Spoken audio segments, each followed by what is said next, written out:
Welcome, Estabrook family. This is Mrs. Schwartz coming to you live from my basement. I am going to be teaching you a series of art lessons. This one today is going to be all about mandalas.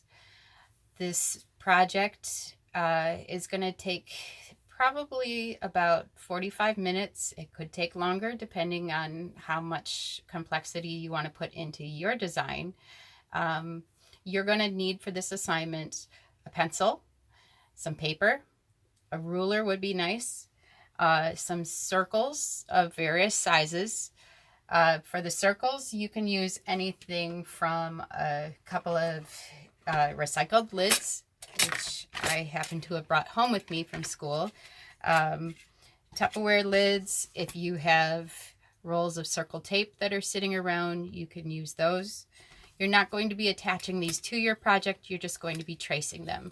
If you have lids left over in the recycling center at your house from tuna cans or orange juice containers, yogurt containers, anything of that nature, please feel free to use those. You're going to need a variety of sizes, and any of those will come in handy. So you're going to want to have them set up from sizes of large to small. And you're going to want to take the largest one that you have and put it on your paper. So I'm going to take this one here. I'm going to center it on my paper. And I'm just going to simply trace around it. So mandalas are typically circular in design. And a mandala is something that you will find in many cultures all around the world. But typically in Asia and China, Japan, and Tibet, they will use them in rituals. They will use them symbolically in their prayers. They tend to make artwork that will help them in coming up with ways of finding tranquility. And right now, one of the things that many of us want to do is find a way to find calm and peace and serenity as we get a little stressed out at home, being feeling a little trapped inside or being away from our friends. And sometimes art is a way to feel like you have an escape from all of those feelings. So if you can channel some of that nervousness and some of those feelings and put them down on paper, let's see what we can create together. So another thing that mandalas are used for is in the Indian cultures, they use a lot of their spices, their colorful spices, to create their designs. They will also use them to inspire tranquility, but they will use it a little differently. They will take both circles as well as squares to create their design. I'm going to use a couple more circles before I begin to put my designs in. Tibet is known for using both patterns as well as some imagery in their designs. The colors that they use, the colors have a representation as well. So you will find that the color yellow will represent wisdom and learning. It will also represent laughter and happiness. The color green, as we know, already represents nature. It also represents physical health. It represents our healing abilities, and it represents caring. Blue represents serenity and calm. It represents peacefulness. Purple represents royalty.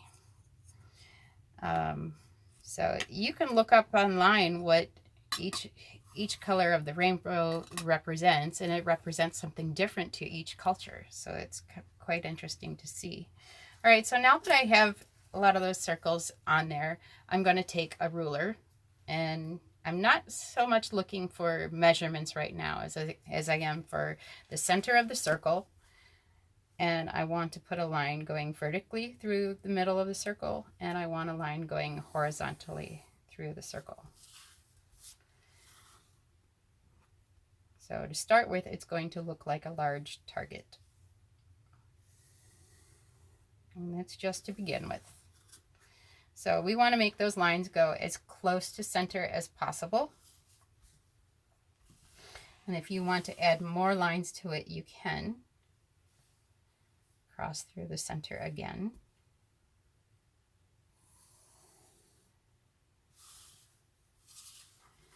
And cross once more.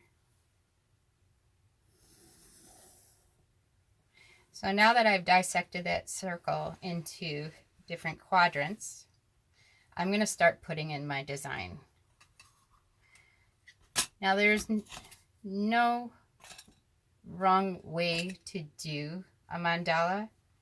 The main thing to think about for a mandala is that what you do in one section, you're going to repeat the pattern in the next, and the one next to it, and the one next to it. So it has a sequential pattern that follows it.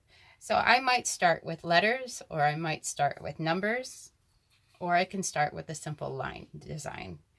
So I'm going to start by creating what looks like a cursive shape, a cursive line, and I'm going to cross over and come back down right here.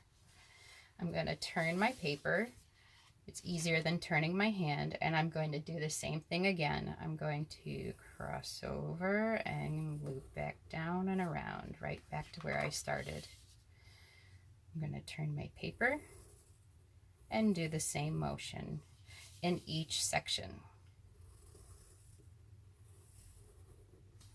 And rotate. Let's see. Is that the same size?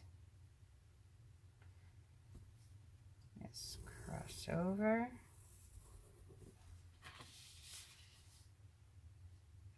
Cross over.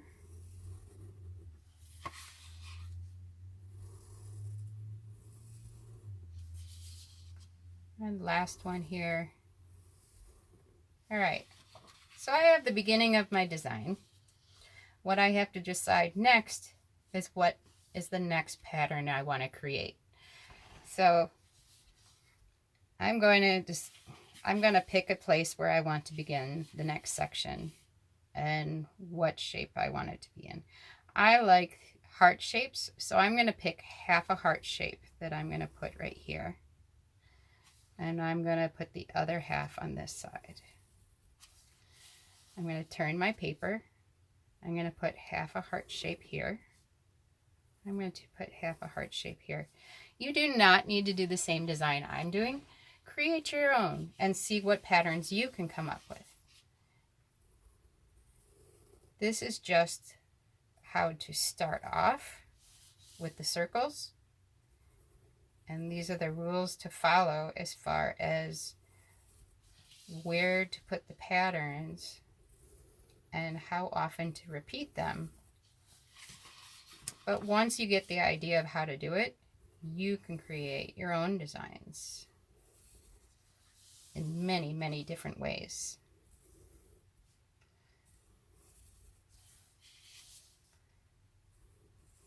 So I was out at the store the other day and I found a book on mandalas that are all about flowers and birds.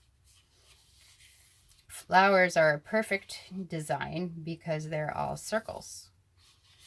So here I'm going to create a design. I'm going to come up. I'm going to actually break out of the circle. I'm going to come back down. And I'm going to repeat that in the next one. I'm going to come up. And I'm going to come out and back down. I don't know what I'm going to do there yet. I'm just going to create that pattern and then see where it leads. Come up break out, and come back down.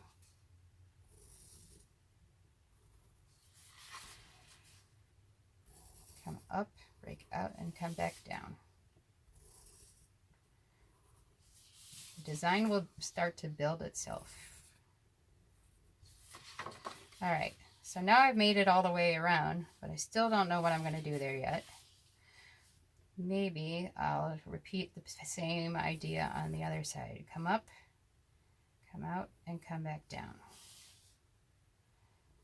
Come up, come out, and come back down. Come up, come out, and come back down. And this one has a larger gap somehow. Come up, come out, and come back down.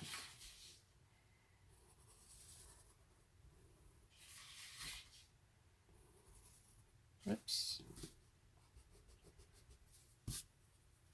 See, even artists make mistakes.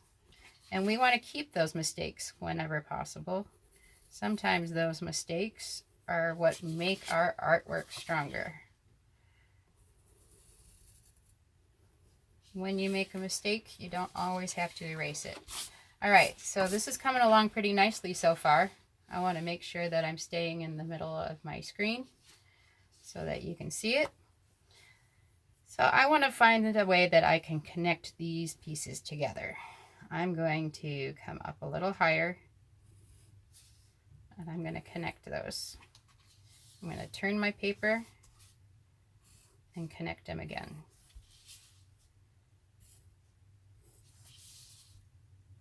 Connect, connect,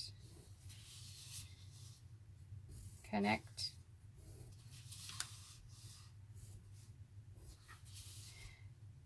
So when you're creating yours, it might be a little off center to the left or to the right. That's okay. Each time you create a design, you'll improve on it from one to the next. You'll see what you like from the design and maybe alter it. Keep something from it that you'll do in the next design.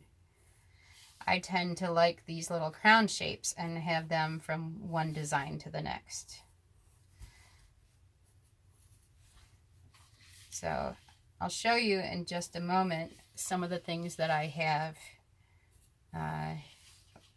some other designs that I've created while sampling with making videos. And all of these started out just as easy as this one. Just one step at a time, we'll build a design like this.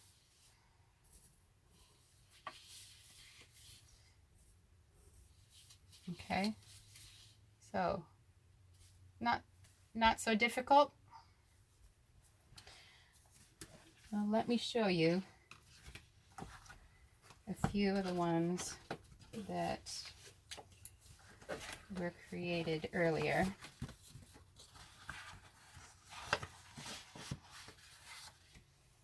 So this is one that I created this morning. This one started out as just flower petals and started out as a couple of circles in the center and then building students around the outside edges. You can create a mandala with images. It doesn't just have to be shapes. So that's that one there. Here's one that I did that's all in black and white, working with shading. And this one is done simply by making a couple of circles and then making some little curved lines. Half of an ellipse, turning the circle and making half of an ellipse again, turning the circle, making half an ellipse again, turning the circle and making half an ellipse, and just repeating that same pattern and then building on it.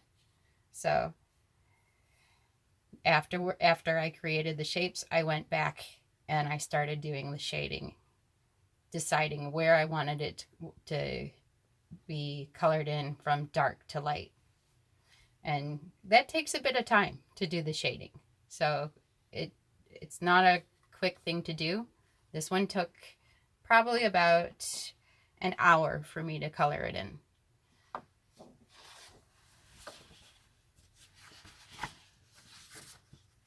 Here's one that I did also this morning. This one just done with 2 circles to start with and a couple of lines, and then I went over it with Sharpie marker. And I did a little bit of stippling for where the dots are at.